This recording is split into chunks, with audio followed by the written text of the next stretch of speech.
шашум хатогие ки шумо бояд роҳ надиҳед, ин дар як ҷой истодан аст, ё ба қавли дигар ин набаромадан аз зонаи комфорт.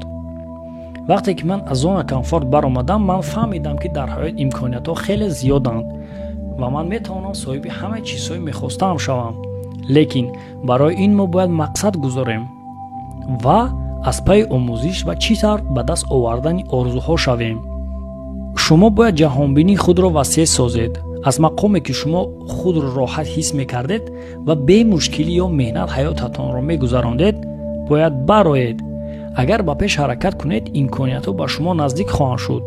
кӯшиш кунед бо одамони доно ва муваффақ шиносоӣ кунед, чунки рафтор ва гуфтори ин одамҳо фикрронӣ ва тарзи зиндагии шуморо тамоман дигар месозанд. чӣ хеле ки мегӯянд, дӯстонатро ба ман нишон деҳ ва ман мегӯям ки ту кӣ ҳастӣ. доимо кӯшиш карда ба ҷои нав сафар кунед, то аз пешравиҳо ва навигариҳо бохабар бошед. кӯшиш кунед чизҳои нав ва замонавиро омӯзед ва шумо рӯз то рӯз ба муваффақият наздик мешавед. фаромӯш насозед, агар шумо аз зонаи комфорти худ набароед, шумо чизеро соҳиб намешавед.